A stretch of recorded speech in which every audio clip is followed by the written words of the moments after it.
함께 보실 말씀은 로마서 6장 8절에서 11절까지 말씀입니다. 신약성경 246면에 있습니다. 로마서 6장 8절부터 11절까지 말씀을 제가 봉독하겠습니다. 만일 우리가 그리스도와 함께 죽었으면 또한 그와 함께 살 줄을 믿노니 이는 그리스도께서 죽은 자 가운데서 살아나셨음에 다시 죽지 아니하시고 사망이 다시 그를 주장하지 못할 줄 알미로라. 그가 죽으심은 죄에 대하여 단번에 죽으시며 그가 살아계심은 하나님께 대하여 살아계심이니 이와 같이 너희도 너희 자신을 죄에 대하여는 죽은 자요 그리스도 예수 안에서 하나님께 대하여는 살아있는 자로 여길지어다. 아멘. 우리는 지금 하이델베르크 의리문답의 사도신경 해설을 따라 우리 주 예수 그리스도에 대한 그리스도인의 고백의 내용이 무엇인지를 살펴보고 있습니다. 예수님의 행적을 따라가고 있는데 지난 시간에 살펴본 내용은 본디오 빌라도에게 고난을 받으사 십자가에 못 박히시고라는 내용까지였습니다. 이어지는 내용은 십자가에 못 박혀 죽으시고 장사한 지 사흘 만에로 이어지게 되죠. 자, 오늘 함께 살펴볼 내용은 죽으시고 장사한 지에 대한 그 대목이 되겠습니다. 우리 주님이 죽으셨다는 이야기가 여기 담겨 있는데 우리가 교회 오래 다녀서 익숙하긴 하지만 가만히 생각해 보면 기묘해 보이는 일이죠. 왜냐하면 주인공이 죽으면 이야기는 끝나는 법입니다. 그래서 영화에도 주인공은 죽지 않아야 되는 것인데 우리는 우리의 구원의 주님을 고백하면서 그분은 죽으셨다 하고 거듭 강조하고 있기 때문이죠. 자, 이게 대체 무슨 일인지 오늘 요리문답 내용을 통해서 함께 살펴보도록 하겠습니다. 오늘은 요리문답을 복사해서 나눠드렸는데 이제 보시면 40문부터 44문까지가 이어집니다. 먼저 요리문답을 쭉 한번 같이 읽고 그 다음에 그 내용을 몇몇 분 살펴보도록 하죠. 제가 40문부터 문제를 읽으면 답을 천천히 같이 읽어주시면 되겠습니다. 40문, 그리스도는 왜 죽으시기까지 낮아져야 했습니까?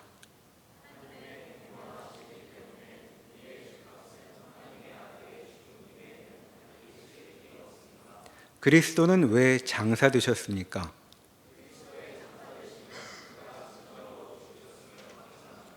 그리스도께서 우리를 위해서 죽으셨는데 우리도 왜 여전히 죽어야 합니까?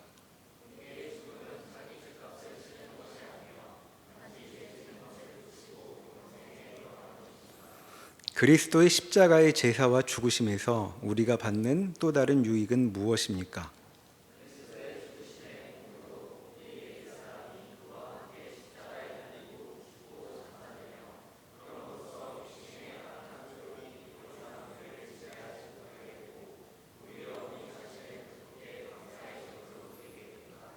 음부에 내려가셨으며 라는 말이 왜 덧붙여져 있습니까?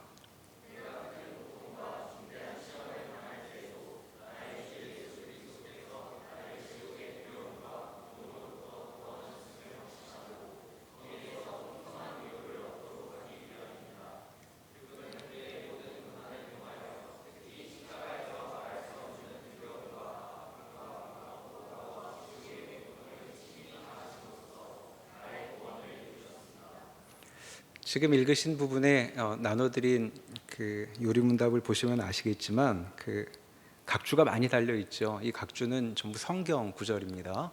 그러니까 요리문답은 누군가가 마음대로 질문을 정하고 나름대로 대답한 것이 아니고 성경에 있는 가르침들을 정성껏 잘 이해해서 정리한 것이라고 말할 수 있겠습니다. 그러니까 지금 우리가 읽은 내용은 우리 신앙의 선배들의 개인 의견이 아니라 성경의 가르침이라고 이해하시면 좋겠습니다.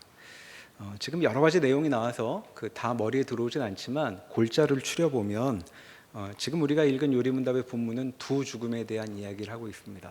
첫째는 우리 주님 예수 그리스도의 죽음이고 두 번째는 우리의 죽음이죠.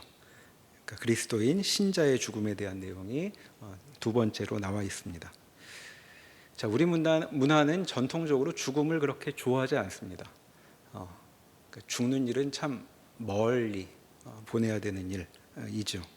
그런데다가 현대 사회는 특히 죽음을 금기시하기 때문에 우리는 죽음에 대한 이야기를 입에 올리기를 좀 꺼려하는 편입니다. 자, 그런데 기독교는 이 죽음이라는 주제를 아주 중요하게 다루죠. 오늘처럼 이렇게 좋은 날에도 죽음에 대한 이야기를 들어야 한다고 성경이 우리에게 이제 꺼내 놓는 것입니다. 자, 그러니까 혹시 죽음이라는 것 생각하기도 싫다는 마음이 많으시다면 내 마음을 잠시 접어두고 성경 말씀에 귀를 기울여 보면 어떨까 하는 생각이 듭니다. 자, 오늘 첫 번째 주제는 우리 주님이신 예수 그리스도의 죽음이죠. 자, 그분은 여느 인간과는 비교할 수 없는 그런 분이라고 앞에서 이야기했는데 그분이 죽는다고 말하고 있습니다. 죽으셨다는 것이죠. 자, 무슨 연유일까? 그 질문이 사신문에 나와 있습니다. 사신문을 다시 한번 눈으로 보시면 이렇게 묻고 있죠. 그리스도는 왜 죽으시기까지 낮아져야 했습니까? 자, 왜 죽으셔야 했는가라고 묻고 있는 것인데 밑에 답을 보니까 우리의 죄값이라는 말이 나옵니다. 하나님의 공의와 진리 때문에 우리의 죄값은 그분의 죽음 말고는 치를 길이 없다 이렇게 말하고 있죠. 그러니까 그분의 죽음, 그리스도의 죽음은 우리 때문이라고 말하고 있습니다. 우리의 죄값이 그분의 죽음의 원인이 되는 것이죠. 자, 왜 그분의 죽음으로 우리가 죄값을 치를 수 있는지는 앞에서 이제 여러 차례 이제 설명한 바가 있습니다. 결론만 우리가 여기서 다시 한번 짚고 넘어가면 죄는 값을 치러야 한다고 성경은 가르치고 있었죠. 자, 이것이 하나님께서 세우신 세계의 법칙이었습니다. 여기 하나님의 공의와 진리라는 말이 나오는데, 자, 이것은 하나님은 그 어떤 것도 그냥 넘어가시는 법이 없다라는 제 말씀을 담고 있죠. 하나님은 그냥 봐주시는 일이 없습니다. 무엇이든 그에 마땅한 결과가 따라야 한다고 이 세상에 정하셨고 그렇게 다스리고 계시죠. 자, 그것을 말하는 것이 하나님의 공의라는 말입니다. 자, 또 하나님은 잊어버리시는 일이 없으셔서 그냥 넘어가는 법이 없으시죠.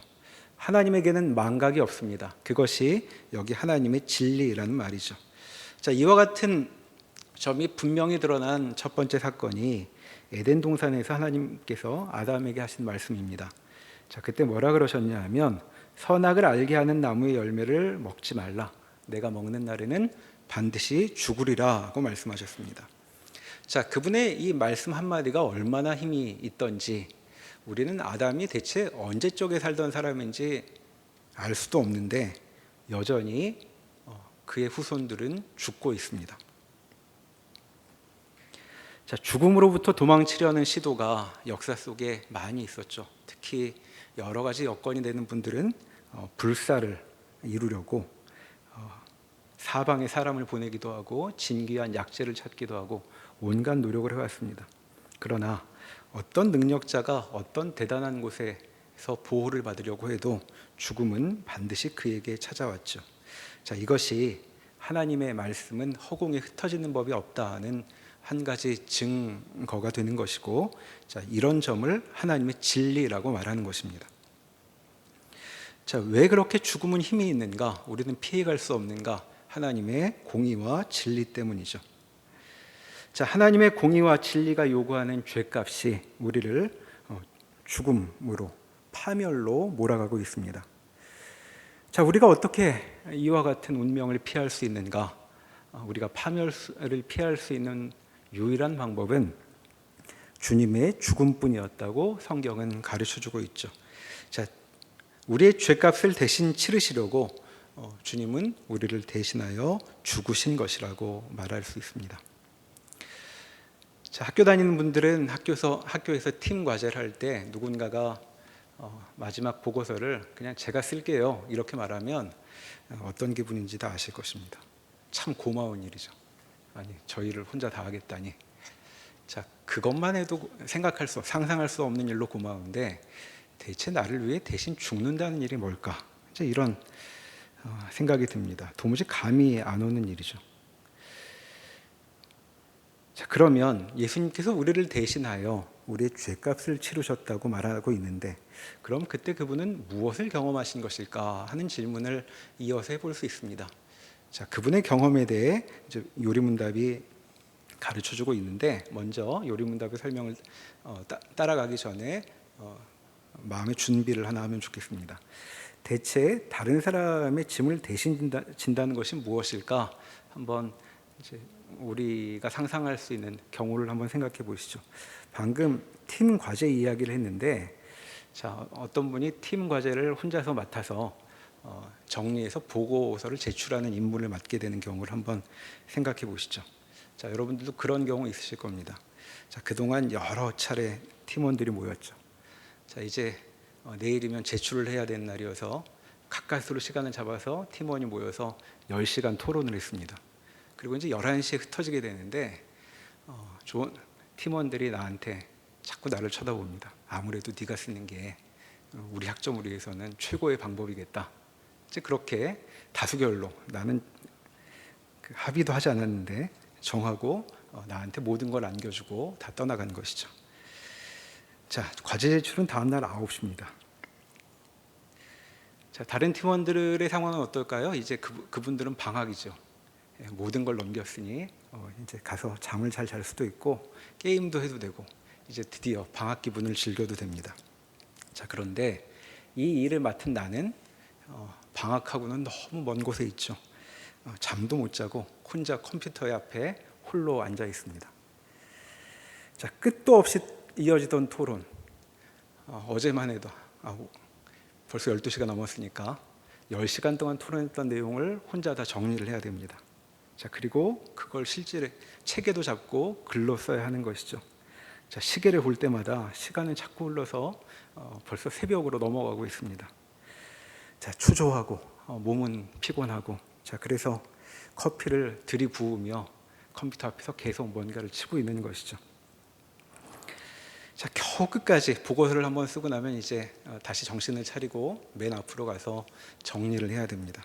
자, 원고를 처음부터 다시 읽으면서 겨우 끝까지 다시 와보니까 아침 7시가 된 것이죠. 자, 이제 더는 못하겠고 출력을 해서 제출을 해야 되겠다. 이제 이렇게 생각을 하고 프린트 버튼을 눌렀는데 컴퓨터에서 토너가 부족하다는 신호가 뜹니다. 항상 이런 일은 이럴 때 생기죠. 자, 토너만 부족할까요? 종이는 어디 있더라? 부터 시작해서 왜 프린터는 이런 날 꼭 종이를 씹어 먹는지. 자, 이러면서 이제 아침을 맞고 있습니다. 자, 그런 와중에 팀원한테 문자도 오죠. 아침 7시에 잘 돼 가시죠? 화이팅. 자, 어떤 기분일까요? 아마 보고서를 찢어버리고 싶은 마음이 이제 그런 마음이 들 것입니다. 자, 다들 편한 마음으로 방학을 맞이하는데 이 한 사람만 그렇게 바쁜 것이죠. 자, 우리 같으면 이 밤 정말 평생에 했던 욕의 몇 배쯤은 할 것 같은 그런 밤일 것입니다. 자, 이것이 누군가의 짐을 홀로 질 때 벌어지는, 우리가 그리 많은 상상력을 발휘하지 않아도 금방 알아볼 수 있는 그런 일들이죠. 자, 그러면 예수님은 우리의 죄값을 대신하셨다고 하는데 대체 그럼 그분은 무슨 일을 겪은 것인가? 자, 44문답으로 넘어가 보겠습니다. 자, 44문에 보면 음부로 내려가셨으며 라는 말이 왜 덧붙여져 있습니까? 라는 질문으로 시작을 합니다. 자, 이것은 우리 사도신경에는 없는 표현인데 하이델베르크 요리문답이 따르고 있는 사도신경에는 이제 들어있는 표현이죠. 그 사도신경은 이제 어떻게 쓰여져 있냐면 십자가에 못 박히시고 죽으시고 장사되셨고 음부에 내려가셨으며 사흔날에 죽은 자들 가운데서 부활하셨고라고 이어지는 판본입니다. 자, 사도신경은 그 역사에 보면 두 가지 판본이 전해져 왔는데 우리에게 온 판본은 이 음부로 내려가시며가 이제 없는 판본이었던 거죠. 이제 뭐가 맞고 틀리는지는 함부로 말하기는 어렵고 이제 두 가지 전통이 다 있었던 셈입니다. 자, 그래서 음부로 내려가셨으며라는 게 이제 우리에게 익숙한 사도신경에는 어느 대목에 들어가는 것이냐 하면 십자가에 못 박혀 죽으시고 장사한 지 사흘 만에로 넘어가는데 장사 되시고 음부로 내려가셨으며 사흘 후에 다시 살아나시며 이제 이렇게 되는 것이죠. 그러니까 장사와 사흘 만의 사이에 음부에 내려가셨으며라는 말이 이제 들어가는 것입니다. 자, 그 대목을 말하고 있는 것인데 이 음부가 뭘까에 대해서 이제 사람들이 생각을 많이 해왔죠. 자, 우리 국어 사전에 보면 음부에 대한 정의는 이렇게 되어 있습니다. 사람이 죽은 뒤에 그 혼이 가서 산다고 하는 세상. 자, 산다고 하는 세상은 그 증명을 할 수 없으니까 이제 사람들의 생각을 정해 놓은 것이죠. 적어 놓은 것이죠. 자, 이 음부에 가시는 문제는 이제 이런 일과 관련이 됩니다. 예수님께서 금요일 오후에 세상을 떠나가시거든요. 그리고 주일 새벽에 무덤에 가보니 예수님께서 부활해 계셨습니다.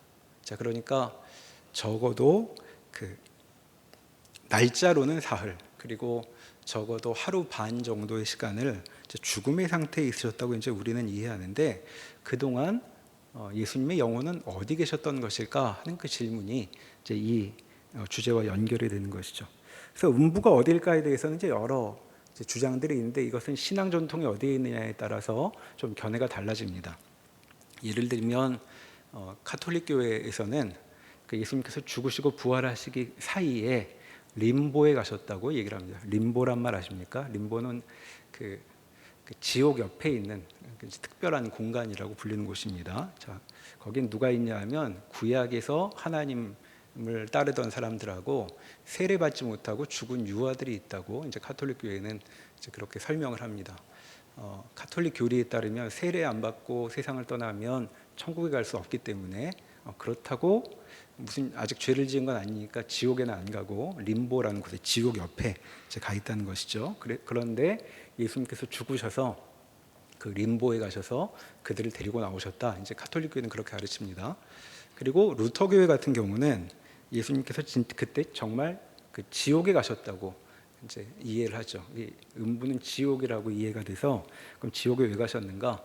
승리를 선포하러 가셨다. 이제 이렇게 말하기도 합니다.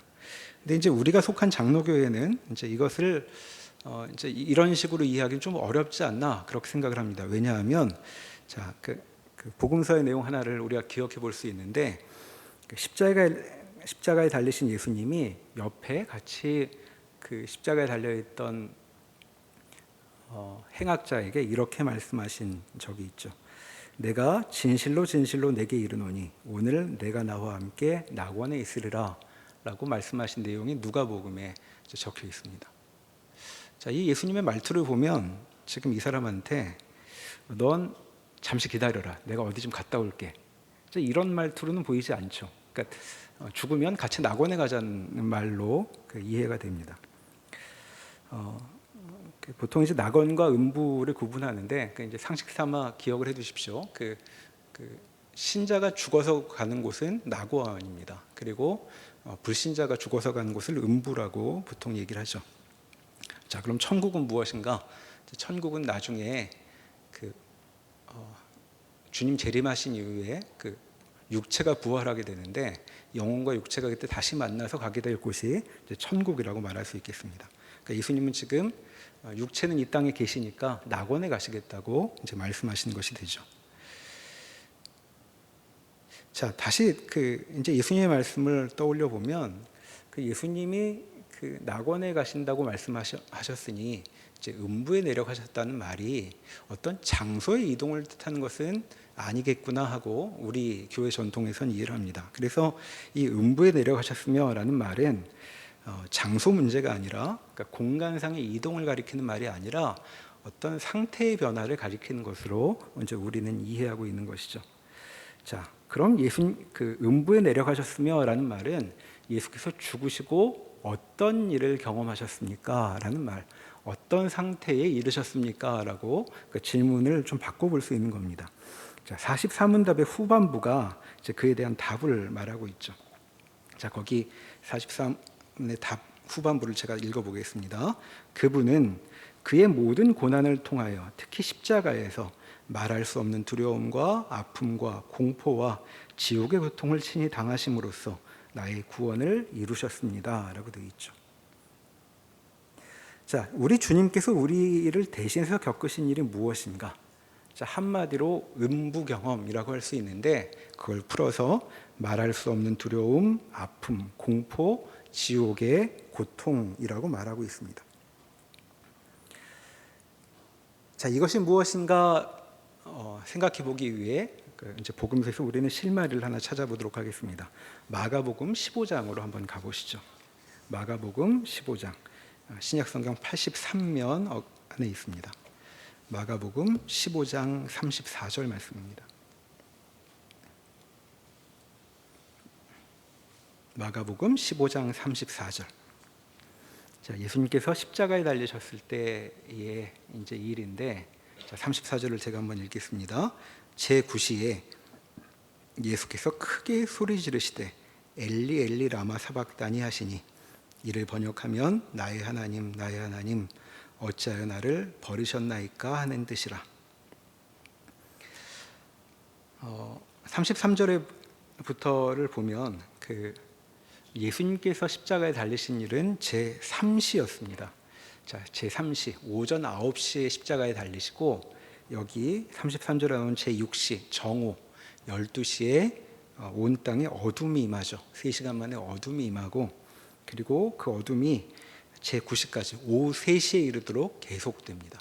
사람들이 알 수 없는 어둠이 한낮에 임했던 것이죠. 그런데 그 오후 3시에 그러니까 십자가에 달리시고 6시간 후, 그리고 어둠이 이 땅에 임한 지 3시간 후에 예수님께서 크게 소리를 지르셨다는 것이죠. 자, 6시간째 예수님의 상태는 어땠냐면 대못이 관통한 두 팔목과 두 발목이 그분의 체중을 견디고 있었습니다. 학자들은 이제 이런 상태에서 예수님이 참으로 고통스러웠던 것은 숨 쉬는 일이었을 것이라고 얘기를 합니다. 왜냐하면 몸이 처져 있기 때문에 숨을 쉬려면 몸이 위로 올라와야 되는데, 몸이 올라오려면 그 못이 박힌 발목과 팔목이 이제 지지대가 되어야 되는 것이죠. 그러니까 숨을 한번 쉴 때마다 그러니까 온몸을 움직여야 되는 이제 그런 상태였습니다. 그렇게 달려 계시던 중에 이제 곧 숨이 넘어가실 텐데, 그때 소리를 지르며 이 말씀을 하신 것이죠. 자, 34절에 보면 엘리 엘리 라마 사박단이라고 하고, 이를 번역하면이라고 되어 있습니다. 그러니까 이 복음서를 읽는 분들이 이 말이 무슨 뜻인지 몰랐을 것을 짐작할 수 있죠.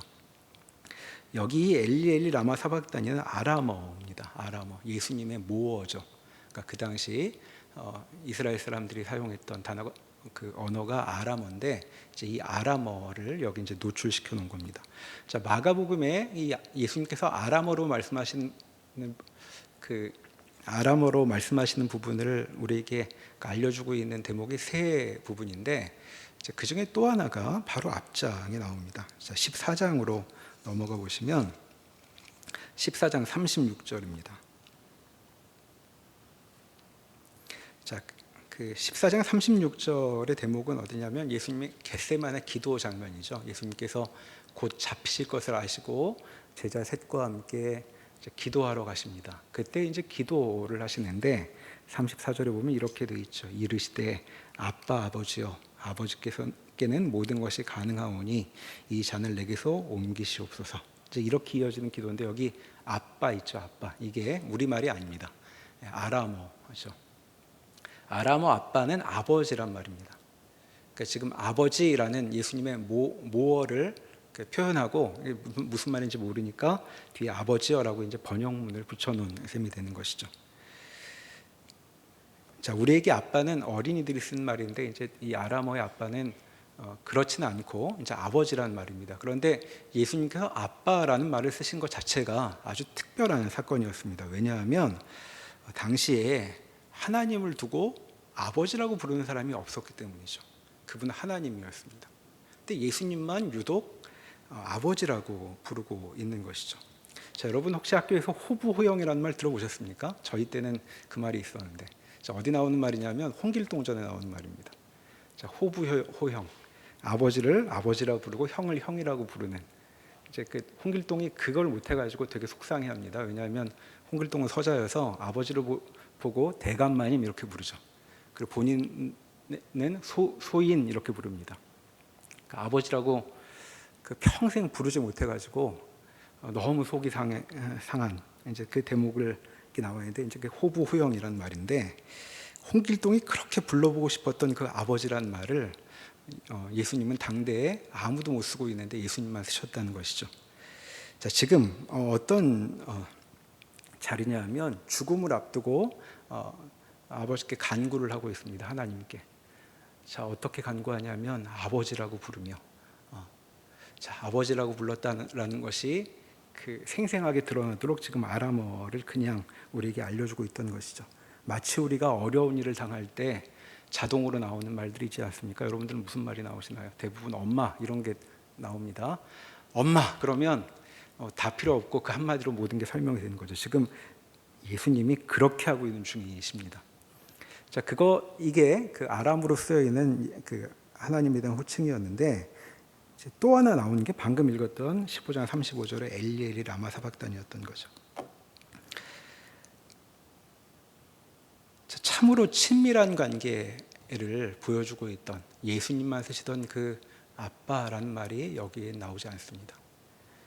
자, 여기서는 그 친밀한 아버지를 뭐라고 부르냐면 나의 하나님, 나의 하나님이라고 부르고 있죠. 자, 왜 그럴까요? 지금 그분을 아버지라고 부를 수 없게 되었기 때문입니다.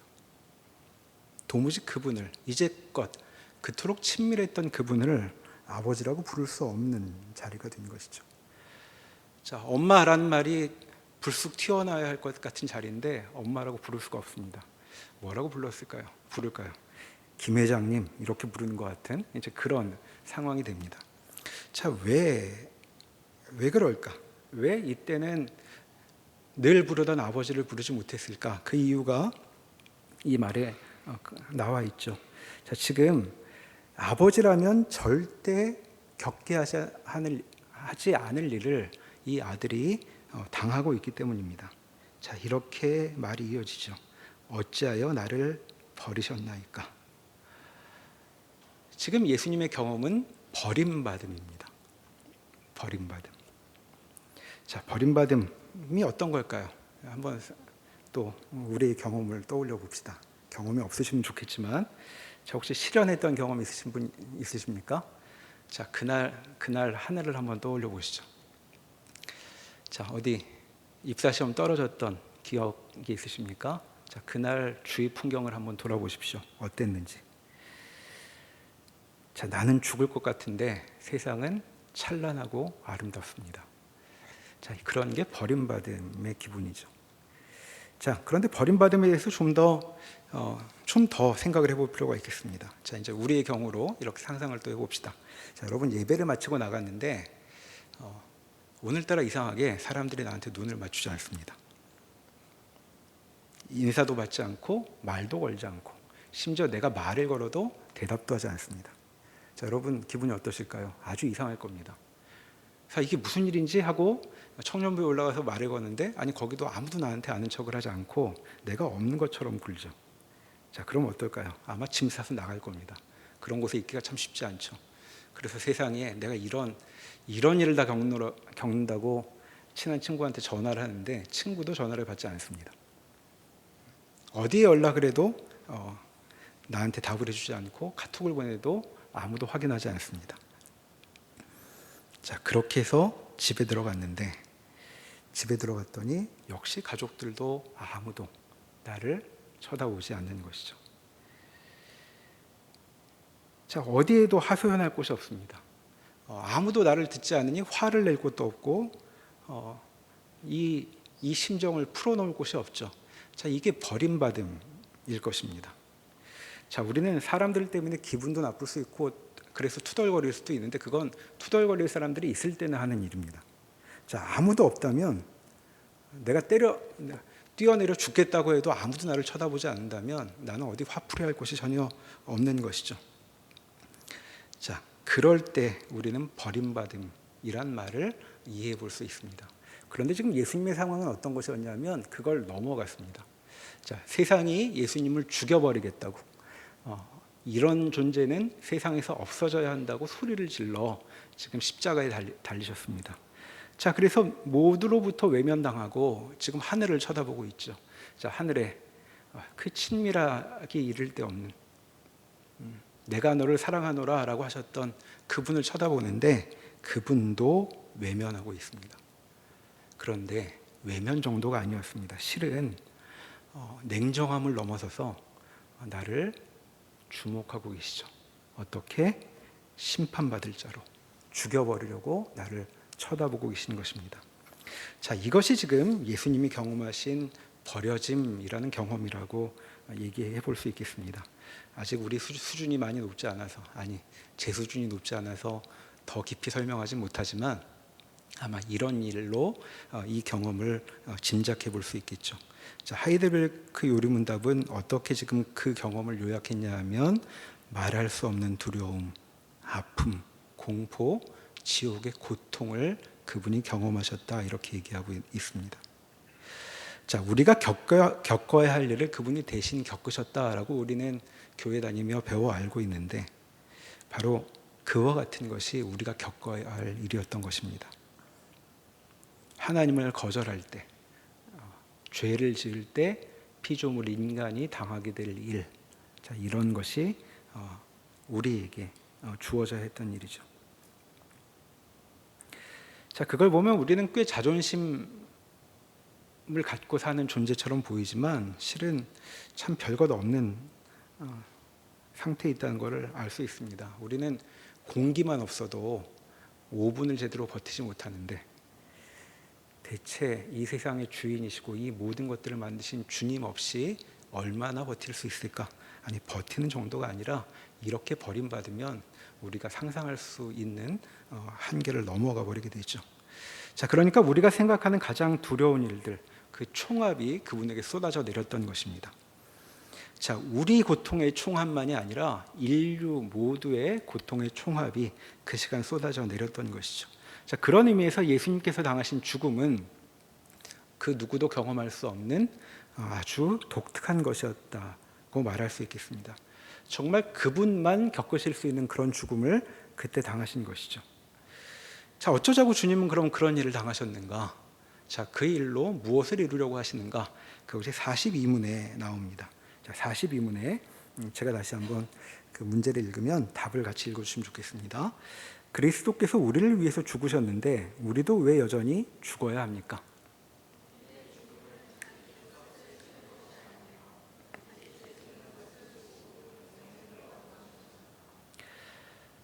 자, 우선 이제 이 질문을 생각하기에 앞서서 먼저 짚고 넘어갈 점인데 그것은 예수님이 죽으셨는데 우리는 여전히 육체적 죽음을 피하지 못한다는 사실입니다. 왜 우리가 육체적 죽음을 피할 수 없는지에 대해서는 성경이 이제 자세히 설명하지 않아서 이제 우리는 그 이유를 알지 못합니다. 그러나 이제 우리에게 여전한 사실로 남아 있죠. 자, 우리는 죽지 않으면 좋겠습니다. 그래서 한시라도 더 살기를 바라죠. 하지만 또 가만히 생각을 해보면 죽지 않고 이대로 계속 사는 것도 우리의 소원은 아닌 것 같습니다. 자, 흔히들 오래 살고 싶냐면 그렇다고들 얘기하죠. 그러나 이대로 오래 살고 싶냐고 물으면 답이 쉽지 않습니다. 여러분 한번 생각해 보시죠. 자, 이대로 100년 더 사시면 어떨 것 같으십니까? 자, 100년간 10월에는 중간고사 보고 12월에는 기말고사 보고 그렇게 살면 어떠실 것 같으십니까? 자, 100년 동안 이 시력으로, 이 얼굴로, 이 몸매로 살면 어떨까요? 그러니까 우리는 죽는 것도 어려운데 사는 것도 어려운 것 같죠. 대체 이 삶이 무엇인가 그런 생각이 들고 그래서 사람들은 그냥 빨리 죽으면 좋겠다는 생각을 많이 하기도 합니다. 근데 이제 사람들이 생각하지 못하는 게 있죠. 죽으면 살아있을 때보다 좀 더 낫겠거니 하는 전제가 있어서 죽어버릴까 이런 생각을 하는 겁니다. 그런데 죽고 나서 지금보다 더 나쁘다면 함부로 죽겠다는 얘기를 할 수는 없겠죠. 자, 그러니까 죽음이 쉽게 답이 되지 못합니다. 그리고 성경은 뭐라고 가르치냐면 죽은 후에는 이 세상보다 훨씬 어려울 것이다 이렇게 말하고 있죠. 그게 예수님께서 겪으신 죽음이었습니다. 자, 그런데 예수님께서 말할 수 없는 두려움과 아픔과 고통과 지옥의 그러니까 그 공포와 지옥의 고통을 당하셨기 때문에 그리스도인의 죽음은 질적으로 달라진다 이렇게 성경은 가르치고 있죠. 자, 죽음은 근본적으로는 죄에 대한 형벌이었습니다. 예수님께서 그렇게 죽으셨죠.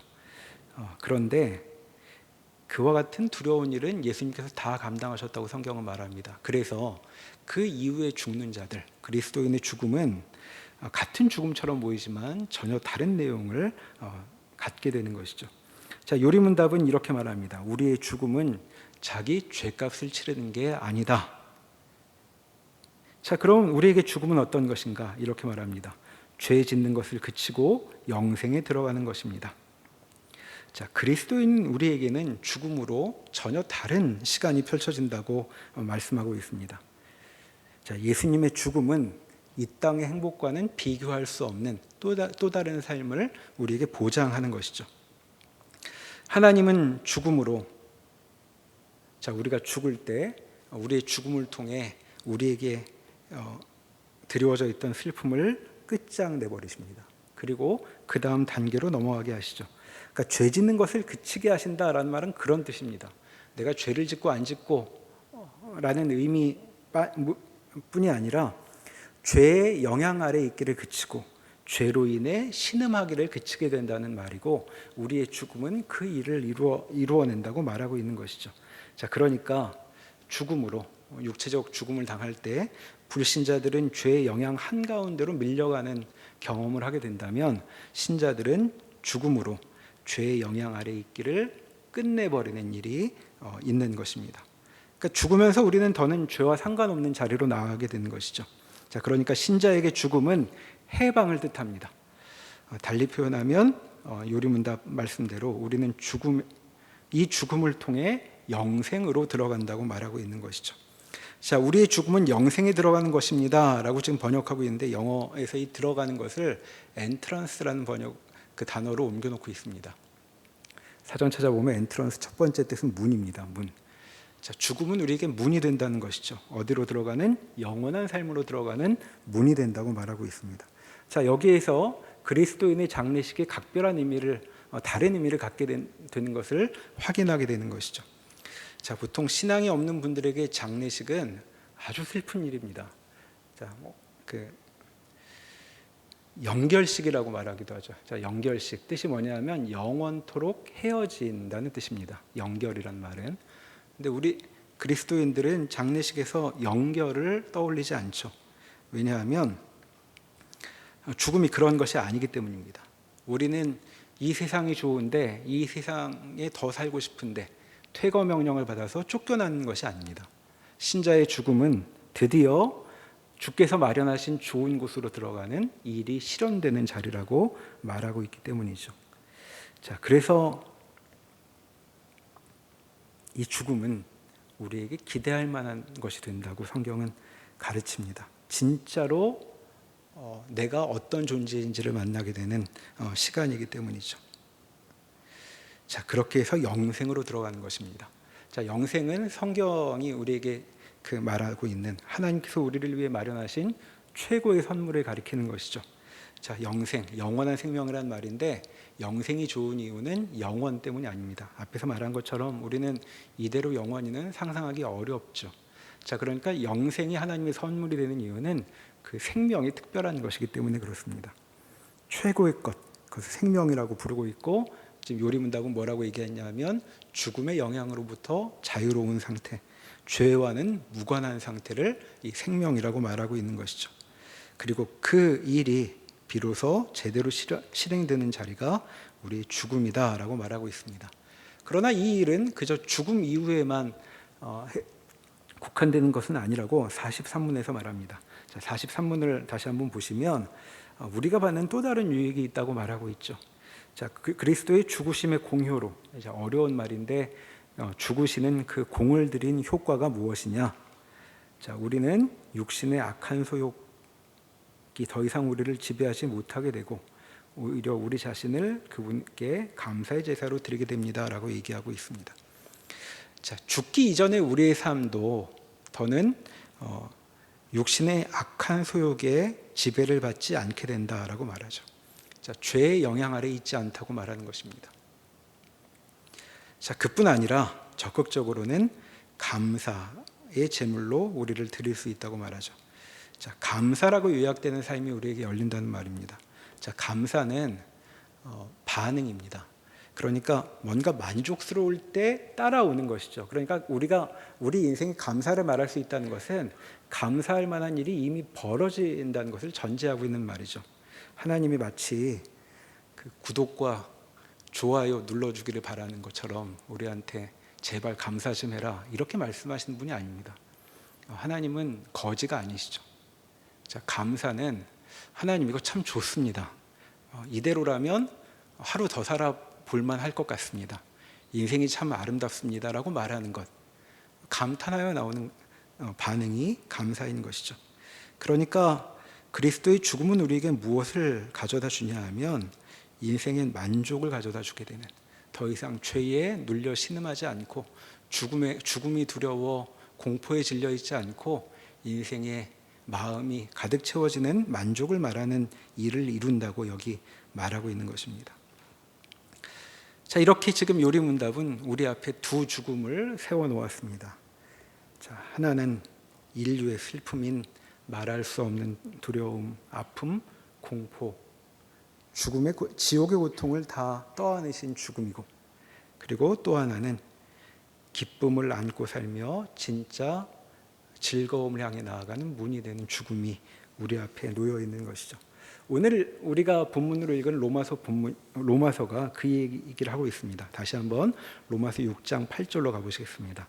신약성경 246면입니다. 로마서 6장 8절 말씀.